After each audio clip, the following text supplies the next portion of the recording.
जो है ये हम लवण के बारे में पढ़ेंगे। तो यहाँ पर देखो वास्तव में हम जानेंगे कि लवण जो है वो क्या है।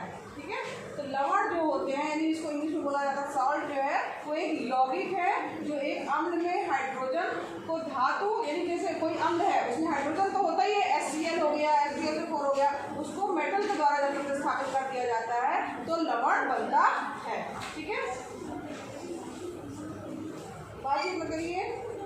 जैसे अब हम लेते हैं हाइड्रोक्लोरिक अम्ल। हमने पढ़ा कि कोई भी अम्ल है उसमें H को हटा दिया जाएगा, तो हमने इस H को क्या किया, इस H को हटाया। ठीक, किससे हटाया, धातु से। अब धातु में हम कुछ भी ले सकते हैं, जिंक है, सोडियम है, मैग्नीशियम है, कोई भी धातु ले सकते हैं। तो उस धातु में हमने पहले सोडियम लिया, सोडियम से रिप्लेस किया तो हमारा क्या बन गया, H की जगह NaCl। अब NaCl यानी सोडियम क्लोराइड जो है वो बना, जो कि क्या है, एक लवण है। तो सोडियम क्लोराइड वास्तव में है क्या, जो हमारे घर में उपयोग होने वाला क्या है, एक नमक है ना। नमक का फार्मूला क्या होता है, सोडियम क्लोराइड। ठीक है, सोडियम क्लोराइड यानी NaCl, जिसको कॉमन साल्ट या साधारण नमक कहा जाता है। तो लवण यानी सॉल्ट जो है वो अम्ल और क्षार के मिलाने से जो है बनते हैं। तो हमने अभी पढ़ा है कि अम्ल और क्षार मिला दिया जाता है तो लवण बनता है और पानी बनता है। तो यहाँ पर हमने देखा कि लवण जो है एक तरह से कहा जाए दो जनक है, एक अम्ल और एक क्षार। ठीक है, इन दोनों को मिलाने से ही लवण बनेगा।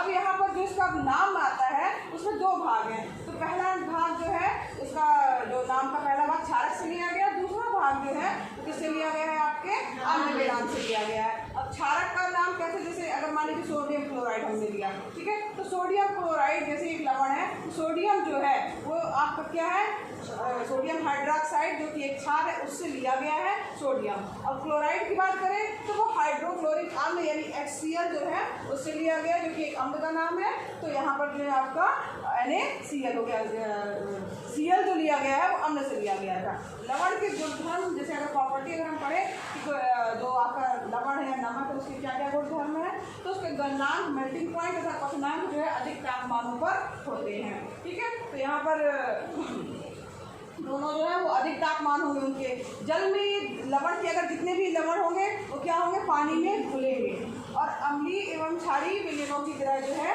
वो जल में लवण के विलयन उसमें उपस्थित आयनों के कारण विद्युत को प्रभावित करते हैं। यानी जो लवण है उसमें क्या है, आयन है। ठीक है, तो यानी जो लवण क्या हो गए, एक यौगिक तो पढ़ा था हमने कि लवण क्या होते हैं, यौगिक होते हैं। तो वो क्या है, आयनिक यौगिक है। उसमें एक ऋण आवेशित आयन होगा जिसे एनायन कहा जाएगा, और एक धन आवेशित आयन होगा जिसे क्या कहा जाएगा, केटायन कहा जाएगा। समझ में आ रहा है सबको? ठीक है, तो ये क्या हो गया, एक आयनिक यौगिक हो गए। अब यहाँ पर जैसे एग्जाम्पल देखो NaCl, अब इसको हम तोड़ेंगे तो इसमें Na एक धन आयन आएगा और एक ऋण आयन Cl आएगा, जो कि इसको एनायन बोला जाता है और धन आयन को केटायन बोला जाता है। तो यहाँ पर अब इसके विभिन्न परिवार, यानी कि इसमें देखते हैं कि लवण के कौन कौन से परिवार हैं। इसमें धन आयन एक जैसे हैं, ठीक है, तो समान धन आयन या ऋण आयन गुणक वाले लवणों को एक ही परिवार का कहा जाएगा। जैसे अगर मान लीजिए एक ही जैसे सबके पास धन आयन है, एक ही जैसे ऋण आयन है, तो उनको एक ही परिवार का कहा जाएगा। जैसे सोडियम क्लोराइड NaCl, इसमें देखो इसमें भी सोडियम दिख रहा है, सोडियम सल्फेट, तो यहाँ दोनों में क्या आपको कॉमन दिख रहा है, Na। तो ये जो है ये सोडियम लवण कहा जाएगा। ये क्या कहलाएंगे, सोडियम। ठीक है, तो यहाँ पे क्योंकि दोनों में धन आयन के रूप में सोडियम है, दिख रहा है, इसमें भी सोडियम है, इसमें भी सोडियम है, तो ये क्या कहलाएंगे, सोडियम लवण। एक ही परिवार के सोडियम लवण कहलाएंगे। ठीक है, इसी तरीके से आगे अगर हम देखेंगे,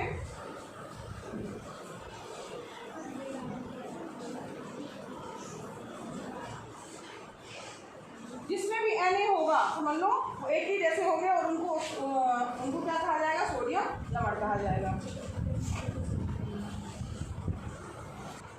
अब यहाँ पर देखो लवणों, जो लवण है उसका pH मान क्या होगा, सोचो भाई, वो तो अम्ल और क्षार से मिलकर के बने हुए हैं लवण, तो उसका pH अम्ल का पता है, 7 से कम है तो अम्ल का होगा और 7 से ज़्यादा तो क्षार का होगा। तो लवण का आखिर pH क्या होगा, तो लवण का pH जो है एक तरह से कहा जाए, लवण जो होते हैं वो उदासीन होते हैं। तो उदासीन है तो जनरली हमें पता उसका pH क्या होगा, 7 होगा, और वो ना अम्लीय होंगे ना वो क्षारीय। लेकिन कई लवणों का विलयन जो है वो उदासीन होता है, लेकिन कुछ ऐसा होता है कि जल में घुलने पर वो अम्लीय हो जाते हैं, तो क्षारीय हो जाते हैं। तो यहाँ पर अम्लीय अथवा क्षारीय प्रकृति के लवण को जलीय विश्लेषण के आधार पर जो है हम अलग कर सकते हैं कि कैसे कोई लवण जो है वो अम्लीय होगा, कैसे वो कोई लवण जो है वो क्षारीय प्रकृति का होगा। तो कैसे पता करेंगे, तो जैसे अगर मान लीजिए हमने एक प्रबल अम्ल लिया, ऐसा होगा क्यों, अगर एक प्रबल अम्ल है, प्रबल अम्ल मतलब उसका जो पॉइंट नंबर है, ठीक, पीएच मान कम है, मान लीजिए 1 है, ठीक। क्षारक लिया हमने प्रबल क्षारक, यानी सबसे ज़्यादा 14 नंबर का क्षारक प्रबल क्षारक होगा,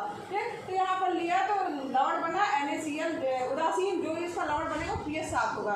HCl NaOH मिलाया, NaCl बना, H2O यानी पानी बना, यानी प्रबल अम्ल प्रबल क्षारक मिल करके उदासीन लवण का निर्माण करेंगे, ठीक है। दोनों चीज अगर प्रबल है तो जो होगा तो एक दूसरे को न्यूट्रल कर देंगे और उदासीन हो जाएगा, pH कितना होगा 7। लेकिन अगर प्रबल अम्ल है, दुर्बल क्षारक है, ठीक है, यानी क्षारक दुर्बल है, प्रबल अम्ल है, तो जो लवण बनेगा उसका जो जलीय विलयन होगा, अम्लीय विलयन जो है उसका होगा, उसका pH मान जो है 7 से कम होगा। जैसे HCl हो गया, ये हमने प्रबल अम्ल ले लिया, दुर्बल क्षारक के रूप में हमने ये ले NH4OH ले लिया, तो अमोनियम क्लोराइड NH4Cl बना, पानी जो है हमारा बना। तो जो ये बन रहा है हमारा, ये इसकी प्रकृति कैसी होगी, अम्लीय होगी। अब दुर्बल अम्ल लेते हैं, प्रबल क्षारक लेते हैं, तो क्या होगा, जो लवण बनेगा उसकी प्रकृति कैसी होगी, क्षारीय टाइप की होगी। अब कैसे क्षारीय होगा, क्षारीय भी लेना होगा, उसका क्षारीय है तो उसका मतलब कैसा pH होगा, उसका 7 से अधिक होगा ना, क्योंकि 7 से अधिक है तो यही pH और क्षारीय प्रकृति का होगा।